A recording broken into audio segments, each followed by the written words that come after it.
Alright, चलिए फिर अपना सेशन स्टार्ट करते हैं। ठीक है, कॉम्प्लेक्स एनालिसिस की सीरीज़ को कंटिन्यू करते हैं। तो आज की सीरीज़ में हम लोग कुछ इंपॉर्टेंट न्यूमेरिकल्स करेंगे कॉम्प्लेक्स एनालिसिस के ऊपर। ठीक है, कॉम्प्लेक्स एनालिसिस हम लोगों ने पूरा पढ़ लिया, कंप्लीट कर लिया, और टाइप ऑफ फोर इंटीग्रल। तो आज के इस आखिरी लेक्चर में हम लोग सारे इंपॉर्टेंट जितने भी न्यूमेरिकल्स हैं उनको प्रैक्टिस करेंगे फॉर एग्जामिनेशन पर्पस। ठीक है, सबसे पहला क्वेश्चन दिया है कि इस गिवन कॉम्प्लेक्स इंटीग्रल को हमें एवेलुएट करना है। ठीक है, इसको इवेलुएट करना है क्लोज कॉन्टूर इंटीग्रेशन को, where c is sum square of this. देखते हैं इस तरह के क्वेश्चन को कैसे इवेलुएट करा जाए। पहले तो हम लोग अपने कॉन्टूर को ड्रॉ कर लेते हैं। ठीक है, हमारा कॉन्टूर कुछ ऐसे कहा गया है कि एक स्क्वायर है जिसकी साइड्स कुछ ऐसे ऐसे हैं,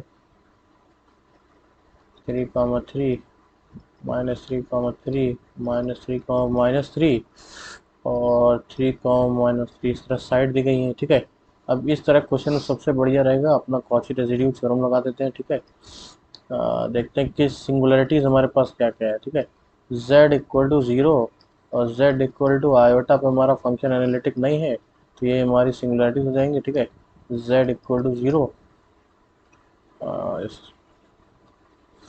और यहाँ पर z इक्वल्स टू आयोटा। ठीक है, तो ये हमारे पास सिंगुलरिटीज आ गई हैं। ठीक है, अब यहाँ से क्लियरली देख सकते हैं कि ये जो दोनों सिंगुलरिटी हैं ये हमारे क्लोज कॉन्टूर के अंदर लाई कर रही है।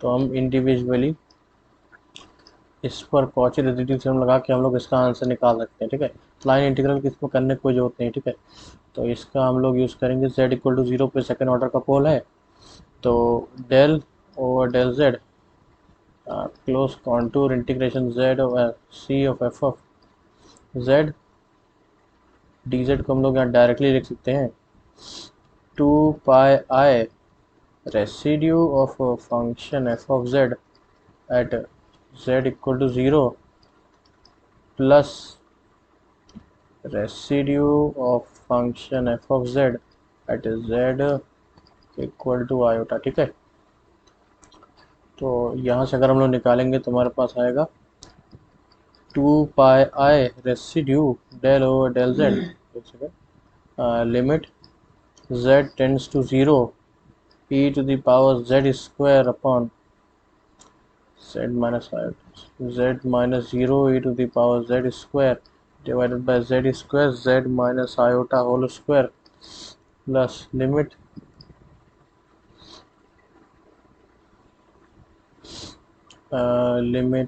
z tends to iota z minus iota e to the power z square divided by z square second order pole है z, ये भी है second order z minus iota का होल स्क्वायर। ठीक है, यहाँ से ये कैंसिल आउट हो जाएगा, यहाँ से ये कैंसिल आउट हो जाएगा, बस अब दो बार इसका डिफ्रेंशिएशन हमें करना है बस। 2 pi पहले ऊपर वाले का डिफ्रेंशिएशन कर लेते हैं। यहाँ से हमारे पास आएगा, सॉरी बेटा सेकेंड वो कहाँ गया, del over del z, del over del z. ठीक है, अब यहाँ से करेंगे तो हमारे पास आएगा, पहले ऊपर वाले कर लेते हैं फिर नीचे वाले करते हैं हम लोग, और रूल से माइनस पावर।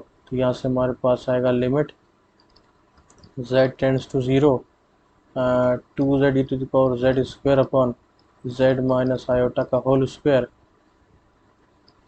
अब डिनोमिनेटर करेंगे -2 e to the power z square divided by z minus iota का whole cube plus limit z tends to iota, यहाँ से हमारे पास आएगा 2z e to the power z square divided by z square, and here comes -2 e to the power z square divided by z cube। Value put कर देंगे, limit z tends to 0 2 pi 0 से ये cancel out हो जाएगा, यहाँ से हमारे पास आएगा -2 p पावर 0 अपॉन आयोटा का माइनस आयोटा का क्यूब। ठीक है, यहाँ से माइनस साइन तो डायरेक्ट इसको हम काट सकते हैं, माइनस का ये माइनस हो जाएगा प्लस लिमिट, इसमें डायरेक्ट आयोटा पुट कर देते हैं, 2 divided by iota e to the power -1 -2 e to the power -1 divided by minus iota, ठीक है। यहाँ से प्लस हो जाएगा तो हमारे पास आएगा 2 पाई, ये हमारे पास हो जाएगा, ये है 2/आयोटा क्यू मीन्स माइनस आयोटा, -2/आयोटा प्लस ये 4/आयोटा ई, यहाँ से हमारे पास आएगा 8 पाई/ई -4 पाई, ठीक है। ये हो गया हमारे close contour integration c f of z d z की वैल्यू, ठीक है। इस तरह से हम लोग इस तरह के क्वेश्चंस को अटेंड करेंगे। सेकंड क्वेश्चन चलते हैं, थोड़ा सा अच्छा क्वेश्चन है, बड़ा इजी है। अब देखते हैं कि इस तरह क्वेश्चन को हम लोग डील कैसे करेंगे। कहा गया कि classify all the singularities and compute the contour integration where the c is z-1/2 equal to 2, ठीक है। तो एक चीज़ मैं बताना चाहता था, जैसे इसके नोट्स में प्रोवाइड करूँगा, तो ये हमारे पास है ओपन नोट नाम का एक सॉफ्टवेयर है माइक्रोसॉफ्ट में, ठीक है।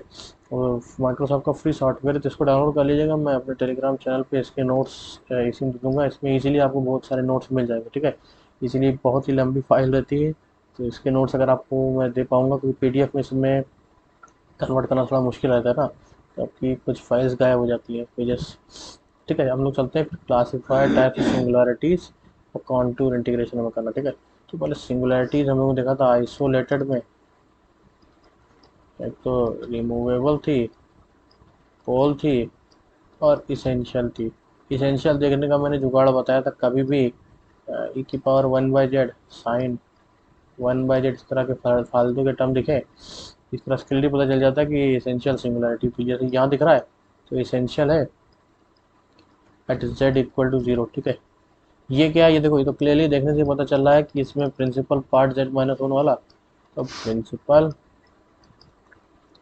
पार्ट के पास फाइनाइट नंबर ऑफ टर्म्स हैं, तो ये तो अपना पोल हो जाएगा, ठीक है।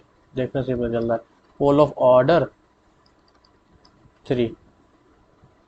10 का अगर एक्सपेंशन आप लोग जानते हैं तो ये इंक्रीजिंग पावर ऑफ उसमें होता है, मीन इसके पास रेगुलर पार्ट होता है, प्रिंसिपल पार्ट इसके पास नहीं होता है, या फिर क्या है, प्रिंसिपल पार्ट में फाइनाइट टर्म्स होते हैं। तो z इक्वल टू, जब भी z/2, यहाँ से 2n+1 मान लीजिए, पहला हम लोग लेते हैं π/2 होगा, मीन z इक्वल टू पहले पाई पर, देखो 10 का सिंगुलरिटी कब आएगी, जब ये नॉट डिफाइंड एनालिटिक कब होगा, एनालिटिक कब नहीं होगा, ठीक है।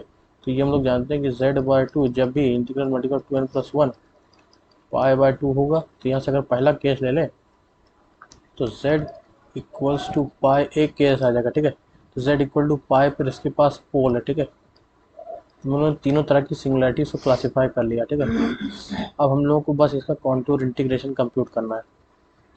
तो कॉन्टूर इंटीग्रेशन कंप्यूट करने के लिए बड़ा आसान है, बस 2 pi residue of function f of z at z equal to z star, ठीक है। अब मैं कुछ जुगाड़ बताता हूँ। Residue is coefficient of 1/z minus z0, ठीक है। Coefficient of 1/z minus z0 का होता है। तो बेसिकली इतना लंबा जुगाड़ अपने को नहीं करना है, बस उसका कोफिशिएंट निकाल लेना, ठीक है। साइन 1/z का एक्सपेंशन करते हैं, ठीक है।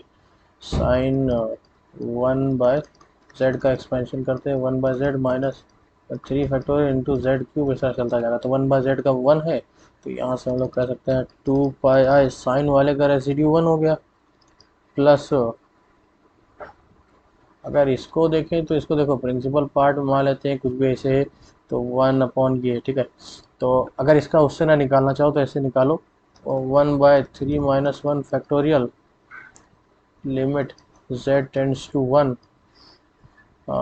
del2 upon del z2 2z/z minus 1 का क्यूब, इससे करोगे तो इसकी वैल्यू 0 आ जाएगी, ठीक है। ये तो पहले देखने से पता चला था, इसमें कोई 1/z माइनस 1 का पावर 1 का कोई कोफिशिएंट नहीं है, ठीक है। अब यहाँ देखते हैं हम लोग z इक्वल टू पाई पर, तो इसके बाद कोई प्रिंसिपल पार्ट नहीं है, मीन्स 1/z का कोई कोफिशिएंट नहीं है। तो यहाँ से हम लोग इसका डायरेक्ट कह सकते हैं कि इसके पास तो कोई रेसिड्यू ही नहीं होगा, ठीक है। तो यहाँ से अगर हम लोग कैलकुलेट करें तो हमारे पास आ जाएगा ये ज़ीरो, तो हमारे पास आ गया 2πi। ठीक है, इस तरह से हम लोग इस तरह के क्वेश्चंस को अटेम्प्ट करेंगे। वेट, अब हमें ये भी बता दिया गया ना कि इस रीजन के अंदर है, ये तो मैंने देखा नहीं था। z equals to 1/2, z minus 1/2 mod z equal to 2 है, तो यहाँ पर 5/4, यहाँ से 5/2 -3/2 सेंटर लेके सर्कल एक ऐसे बनाना है। और अपनी सिंगुलरिटी ज़रा मैं दिखा देता हूँ। z equal to 0, z equal to 1, और यहाँ पर पाई मीन्स 3 है, तो अप्रॉक्सीमेटली तो ऐसे आ जाता है z इक्वल टू पाई। ठीक है, तो यहाँ से हम लोग ऐसे देख के कह सकते हैं कि इस पर तो कोई आएगा ही नहीं रेसिड्यू, जो भी आता है z इक्वल टू 0 पर और z इक्वल टू 1 पर आता है, और z इक्वल टू 1 पर हमारे पास 0 हो गया। ठीक है, तो हमारा आंसर है 2πi। इस तरह से हम लोग इस तरह के क्वेश्चंस को अटेम्प्ट करेंगे। ठीक है, अब हम लोग नेक्स्ट पार्ट पे चलते हैं। नेक्स्ट पार्ट भी बिल्कुल सेम है। देखो मैंने दो तरह के क्वेश्चन बिल्कुल सेम लाए ताकि प्रैक्टिस में अच्छी हो जाए इस पार्ट में। मान लीजिए फंक्शन हमारा e⁻1/z-2 का whole square upon sin z/z। Present the classification of singularities using Laurent series and calculate the residue at each isolated pole. तो अब हम लोग यहाँ से देखते हैं कैसे शो करना है। अब e⁻, वो मैंने बताया तो जब भी इस तरह के जेड माइनस जेड नॉट हो तो इसेंशियल सिंगुलरिटी होती है। ठीक है, इसका एक्सपेंशन कर लेते हैं जरा। ई की पावर 1/z, ई की पावर जेड का था 1 + z + z²/2 फैक्टोरियल, ऐसा चलता आता है। फिर इसका हो जाएगा 1 + 1/z-2 प्लस 1/z-2 का होल स्क्वायर इंटू 2 फैक्टोरियल, इस तरह से चलता जाएगा। तो इसका कोफिशिएंट 1 है, तो इस पर हमारे पास इंटीग्रेशन की वैल्यू हो जाएगी, sorry, present the classification of singularity, इस पर हमारे पास इसेंशियल सिंगुलरिटी है। ठीक है, और using Laurent's expansion calculate the residue at each isolated, तो रेसिड्यू इसका हो जाएगा 1। ठीक है, फिर उसके बाद लॉरेंट्ज़ सीरीज हमने इसका किया है z इक्वल टू, इसके पास इनफाइनाइट नंबर ऑफ टर्म्स है ना, प्रिंसिपल पार्ट के पास इनफाइनाइट नंबर ऑफ टर्म्स है, तो इसेंशियल ऐसे भी कर सकते हैं। अब अपने पास साइन z/z। ठीक है, साइन z/z का थोड़ा एक्सपेंशन करते हैं, 1/z, z minus z³ 3 factorial, चलता जाएगा तो हमारे पास आएगा 1 - z² 3 फैक्टोरियल, चलता जाएगा। देखो अब z इक्वल टू 0 पे इसके पास कोई सिंगुलरिटी नहीं, दैट इज अगर इसका एक्सपेंशन करने के पास पहले सिंगुलरिटी दिख रही थी डिनोमिनेटर में, लेकिन उसके बाद जब हम लोगों ने इसका एक्सपेंशन किया तो दिखी नहीं, तो इसका मतलब ये कौन सी सिंगुलरिटी है? रिमूवेबल सिंगुलरिटी है। ठीक है, रिमूवेबल सिंगुलरिटी। अब रिमूवेबल सिंगुलरिटी पे एक चीज जान लो, residue at removable singularity is 0। ठीक है, रिमूवेबल सिंगुलरिटी पर रेसिड्यू 0 होता है, तो इसकी वैल्यू हो जाएगी रेसिड्यू को 0। ठीक है, अब इस क्वेश्चन को मैं भी कराता हूँ कैसे करना। ठीक है, पहले मैं इस सेम टाइप के अलग अलग क्वेश्चन ले लेता हूँ।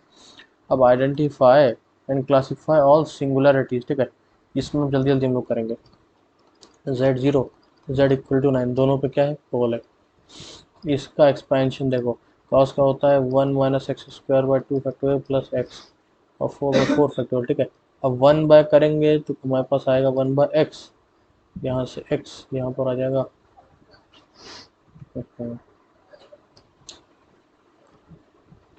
x³। ठीक है, इस तरह से। अब यहाँ पर देखो प्रिंसिपल पार्ट की फाइनाइट नंबर टर्म्स है, इसका मतलब है इसके पास पोल है एट z इक्वल टू 0। ठीक है, ये तो इसेंशियल सिंगुलरिटी हो जाएगी, essential at z equal to -3। और ये तो फर्जी अभी हम लोगों ने देखा है, पोल है z इक्वल टू 1 पर ऑर्डर 3 का। ठीक है, सभी क्लासिफिकेशन हम लोगों ने कर लिया। मॉड z इक्वल टू 2 पर इसका हमें कॉन्टूर इंटीग्रेशन निकालना है। चलते हैं जरा। कहाँ चला गया?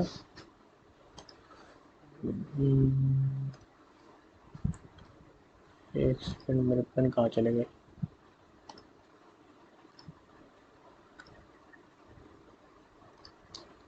हाँ ठीक है। अब मॉड z इक्वल टू 2 जरा सर्कल हम लोग ड्रॉ कर दें। तो इसके अंदर सिंगुलरिटीज को रख के देखते हैं हो क्या रहा है। एक सेकंड,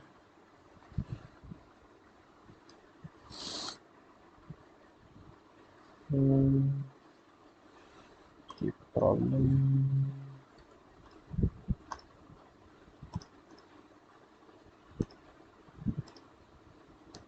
देखना पड़ेगा क्या है प्रॉब्लम।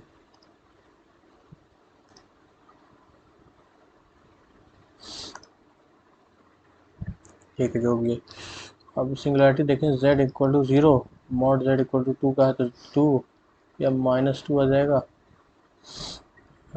z इक्वल टू 0 यहाँ आ गई, और हमारे पास है z इक्वल टू 9, तो z इक्वल टू 9 तो इधर है अपने पास, और z equal to 0 cos z वाला भी यहाँ पर ही है, और z equal to -3, z equal to -3 यहाँ पर, और z equal to 1।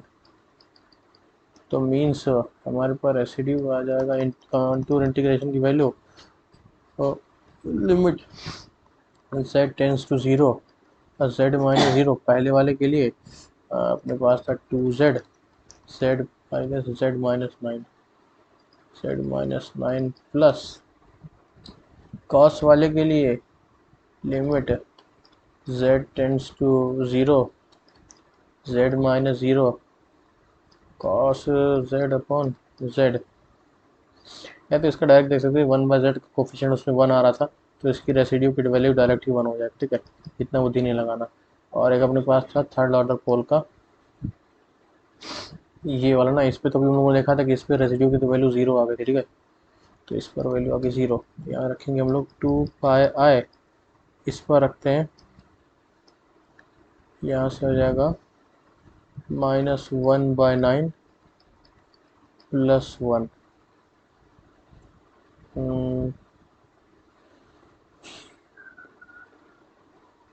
z equal to 0 पर, ठीक है, तो यहाँ से हमारे पास रहेगा 9 एंड 8, इट वाज 16 πi/9। कुछ मिस्टेक है ना, ये z 0 पर, अच्छा एक मिनट, 1/2 है ना, हाँ वही मैं कह रहा था। तो ये हो जाएगा हमारे पास माइनस है 9 टू 18,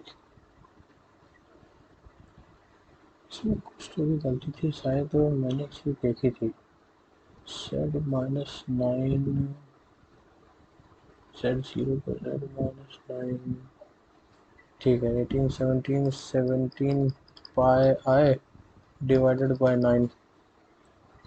मुझे एक चीज़ याद थी, वो गलती क्या थी, cos z बाय z, इसका कोएफिशिएंट 1 आ रहा था, इस पर z इक्वल टू 0 रखते तो हमारे पास आ जाता -1/18। ठीक है, इसका फिर अगले वाले क्वेश्चन पे भी चलते हैं। Mod z -4 equal to 2, mod z -4, तो यहाँ पर z इक्वल टू 4 पर एक सर्कल बनाया है, यहाँ पर z इक्वल टू 2 है, और यहाँ पर z इक्वल टू 6 है। ठीक है, अब जस्ट अ सेकेंड, मैं एक दूसरी चीज़ भी चेक कर लेता हूँ। हाँ, पेन की भी दिक्कत है यहाँ पर,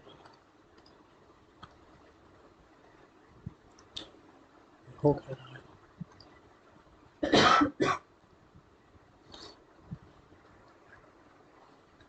हाँ, फिर यहाँ पर हम लोग देखा था z इक्वल टू 0 उसका, z इक्वल टू 1 उसका, z इक्वल टू 9 उसका, z equal to 0, z equal to 9,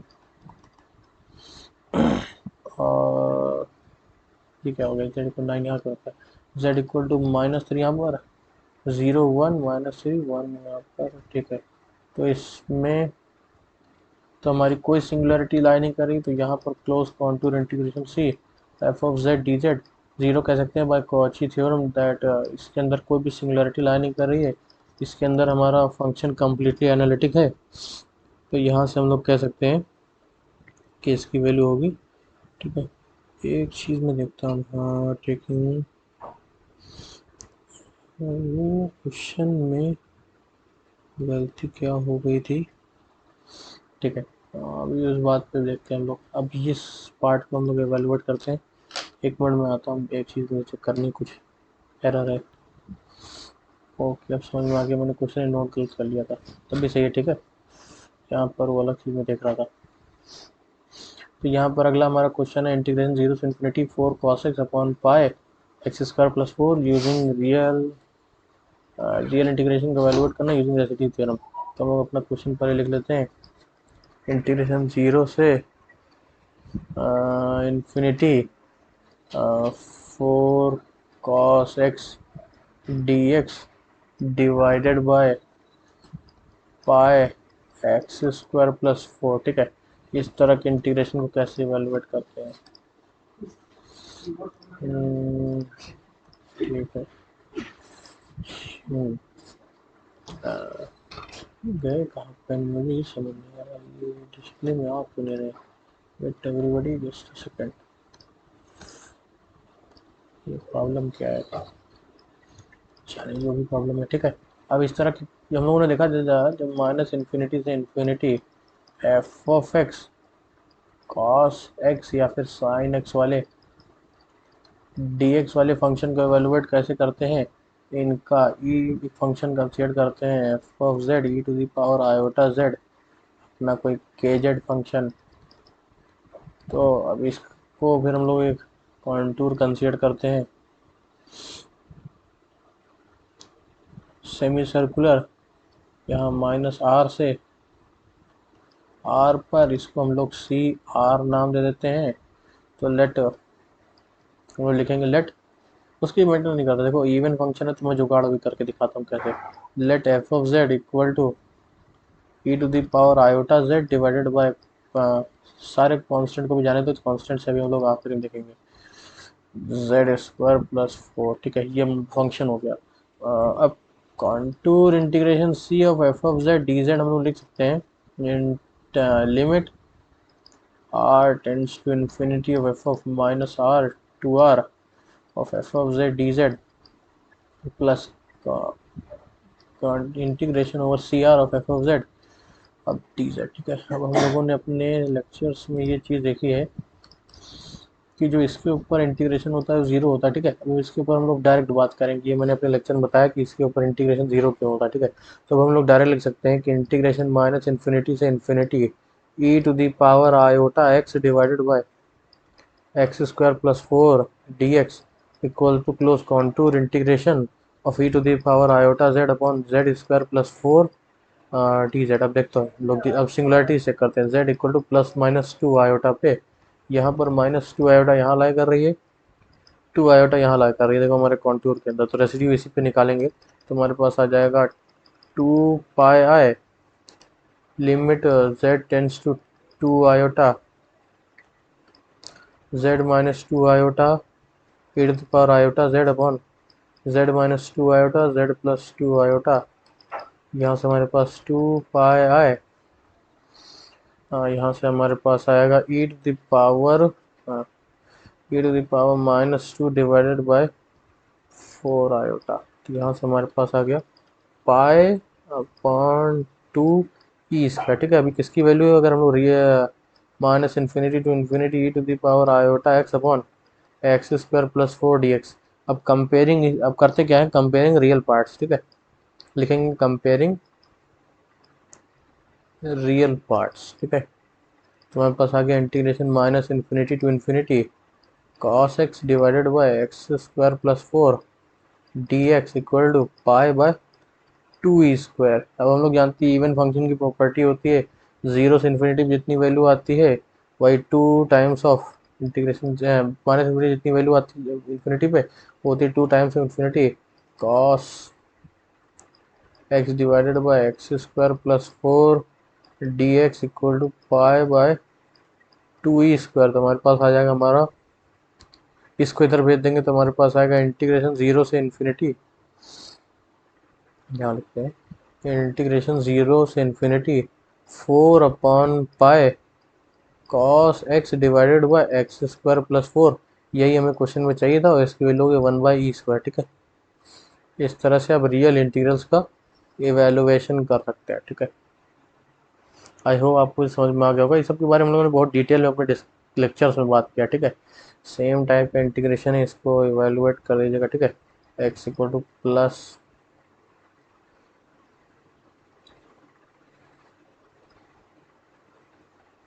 minus iota है। ठीक है, इसका इवेलुएशन आप लोग कर लीजिएगा। ठीक, खुद से। अब देखते हैं यहाँ पर कोई और क्वेश्चन मैंने दिया तो नहीं। सारे क्वेश्चन हो गए क्या? पहला हो गया, दूसरा हो गया, तीसरा, हाँ ये क्वेश्चन है ना, question number 4 using residue theorem. ठीक है, अब इस टाइप के लिए जब हम लोगों ने देखा था इंटीग्रेशन 0 से 2 pi capital F of sine theta cos theta D theta के लिए करते क्या है, डी थीटा को रिप्लेस करते हैं d z by iota z, cos z को रिप्लेस करते हैं z plus 1/z divided by 2, sine z को रिप्लेस करेंगे z minus 1/z divided by 2 आया था। ठीक है, चलिए फिर खेल शुरू करते हैं।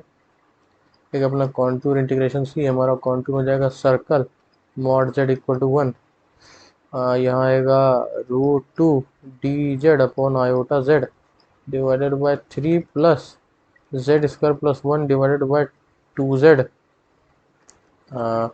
यहाँ से हमारे पास आ जाएगा क्लोज कॉन्टूर इंटीग्रेशन सी 1/आयोटा 1/आयोटा इंटू ये 2 ऊपर चला जाएगा तो 2√2 d z divided by z square plus 6z plus 1। ठीक है, अब यहाँ पर जरा अपना डिनोमिनेटर में पोल्स निकाल लेते हैं। तो यहाँ आएगा z equal to -6 plus minus under root b² -4ac upon 2a। Battery, एक सेकेंड, बैटरी जाने वाली, तो इस क्वेश्चन को लास्ट डिस्कस करके हम लोग बाद में देखेंगे क्वेश्चन। बाकी 6 प्लस माइनस यह हो जाएगा 32, 8 इंटू 4 मीन 16 इंटू 2, यहाँ से डिवाइड बाई 2, तो यहाँ से हो जाएगा -6 plus minus 4√2 divided by 2 -3 plus minus 2√2। देखो -3 माइनस 2√2 -3 प्लस 2√2, इसकी वैल्यू 1.4 हो जाएगा 2.8, मतलब एग्जैक्टली इसका जो वैल्यू आएगी लेस देन 1 आएगी। मीन्स ये जो z इक्वल टू -3 प्लस 2√2 ये हमारे कॉन्टूर के अंदर लाई करेगा। ठीक है, तो हमारे पास close contour integration f of z d z की वैल्यू हो जाएगी limit z tends to -3 plus 2√2, जो भी हमारे पास क्या है 1/आयोटा, एक सेकेंड, 2 पाई/आयोटा 2√2 divided by iota limit z tends to -3 plus 2√2, यहाँ से हमारे पास आएगा 1 divided by z plus 3 minus 2√2 into z plus 3 plus 2√2। ठीक है, इसको हम लोग सॉल्व कर लेते हैं। ठीक है, 4√2 इसमें लिमिट रखते हैं, सॉरी z प्लस 3 माइनस 2√2, यहाँ से ये कैंसल आउट हो जाएगा, तो हमारे पास इसमें रखेंगे 6, हमारे पास ये आया 6, तो यहाँ से हमारे पास आ जाएगा 2√2 डिवाइडेड बाई 3, यही हमारे कॉन्टूर 0 से 2 पाई √2 D theta divided by 3 plus cos theta की वैल्यू होगी। ठीक है, इस तरह से हम लोग अपने क्वेश्चन को सॉल्व करेंगे। ठीक है, तो आज हम लोगों ने कॉम्प्लेक्स एनालिसिस में कुछ इंपॉर्टेंट प्रॉब्लम देखे जिनका एग्जामिनेशन में आने का चांस है। तो अगले पार्ट में हम लोग जरा कुछ और क्वेश्चन डिस्कस करेंगे। अगर आप लोग होमवर्क लेना चाहें तो होमवर्क के लिए मैं क्वेश्चन देता हूँ, आप लोग स्क्रीनशॉट ले सकते हैं। ठीक है, और ये रहे कुछ क्वेश्चन। ठीक है, तो आई होप आप लोगों ने स्क्रीनशॉट ले लिया होगा। ठीक है, तो आज के लेक्चर में इतना है। Thank you.